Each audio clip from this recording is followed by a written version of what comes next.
Myself, Dr. Mrinal Manjari. I am Assistant Professor in the Department of Sociology, JD Women's College, Patliputra University, Patna. The topic of my seminar presentation is Culture, Ethnocentricism and Cultural Relativism. I have chosen this topic, culture, because it is a very important subject matter of sociology. In order to understand any aspect of the society, we need to understand the culture of that particular society. So, culture refers to the totality of what is learned by individuals as members of society. It is a way of life, a mode of thinking, acting, and feeling.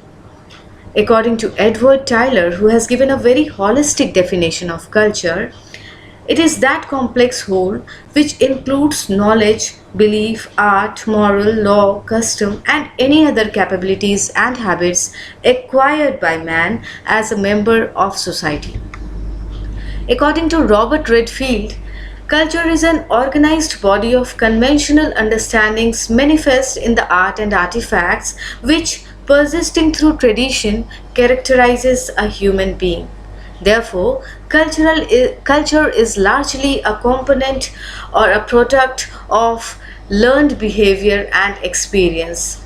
So, it is majorly dependent upon learned behavior. Culture develops through learned behavior. It is shared by the members of the society and is repeated again and again, and the person observes the kind of behavior of other person and tries to repeat that behavior, and it gradually becomes the culture of a society. It is based upon the culture is also based upon the experience of the people of a society, how the people develops the means to adapt to that environment of society, and the knowledge which they have to live a comfortable life and to adapt to the environment of a society is being transmitted from generation to generation, and therefore this experience plays a very important role in maintaining the continuity of culture, and this culture is largely a product of experience of people. Culture is majorly of two types, that is material culture and non-material culture. Material culture consists of all the physical objects or artifacts that human beings create, like clothing, schools, factories, etc. And non-material culture consists of more abstract elements like ideas, language, value, belief, family patterns, political ideology, religion, etc. So this material culture always reflects upon the non-material aspect of culture, that is the value system, the norms, and the kind of religion the society is having. We can understand about it, we can have an idea about the non-material aspects by seeing the kind of material culture we found in a society. The culture also has a very great impact upon the personality of person. It has a very close bearing on the development of personality. The ideas, values, and behavior patterns of an individual are largely the outcome of cultural conditioning, and this cultural conditioning also leads to the development of attitudes and the setting up of goals and the means to attain those goals. The basic personality type found among most members of a particular society is the result of early childhood experiences. It is not merely based upon heredity or the biological arena. It is also dependent upon the social characteristics, the social experiences a person have, and that majorly leads to the development of his personality. Culture prepares a man for social life or for group life, and a person cannot possess a culture in isolation. He develops culture by sharing it with the members of the society and learning it from the members of the society, and it helps him to live a group life and gives him a design of living. There are various processes of cultural change like diffusion, transculturation, contraculturation, enculturation, acculturation, and assimilation. These all are related to the transfer of one cultural trait to another society, and how the culture is internalized, the value system is internalized by a member of society, and helps him to understand and internalize the culture of his own society. So, I'd like to talk about a very important issue, a concern related to cultural change, that is ethnocentrism.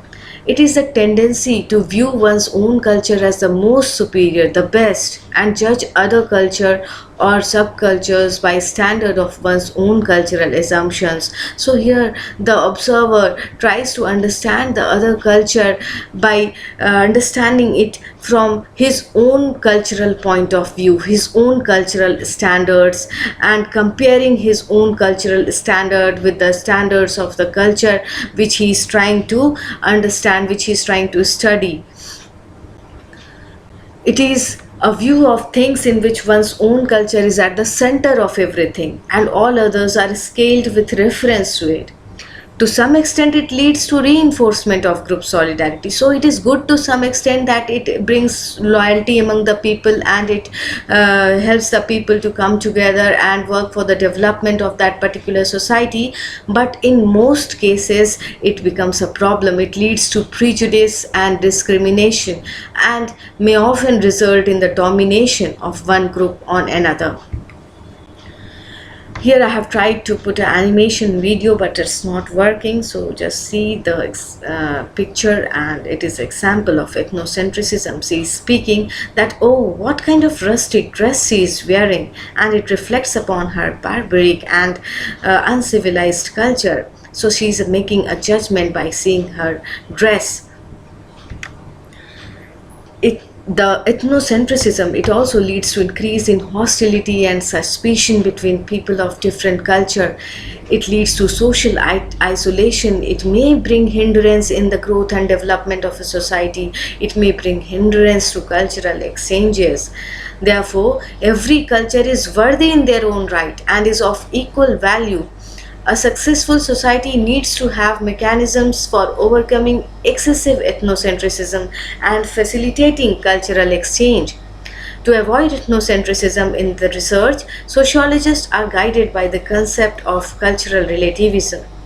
Franz Boas has explained that cultural relativism is an analytical tool to study society, and Ruth Benedict stressed upon the idea of cultural relativism as the altitude in which one evaluates cultural differences in relation to the culture of the people being studied. So here the culture which is to be studied, it should be studied in its own cultural background and in its own term, in the terms of the culture of the society which is being studied, and not in terms of one's own culture. It emphasizes that there is no cultural superiority or inferiority, but are relative to their context. Cultural relativism is value neutral and objective.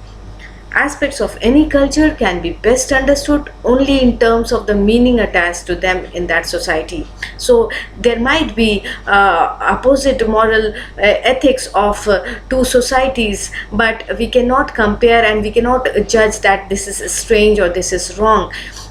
We have to judge, or we have to understand the culture of that society in the terms, in the cultural background of that particular society.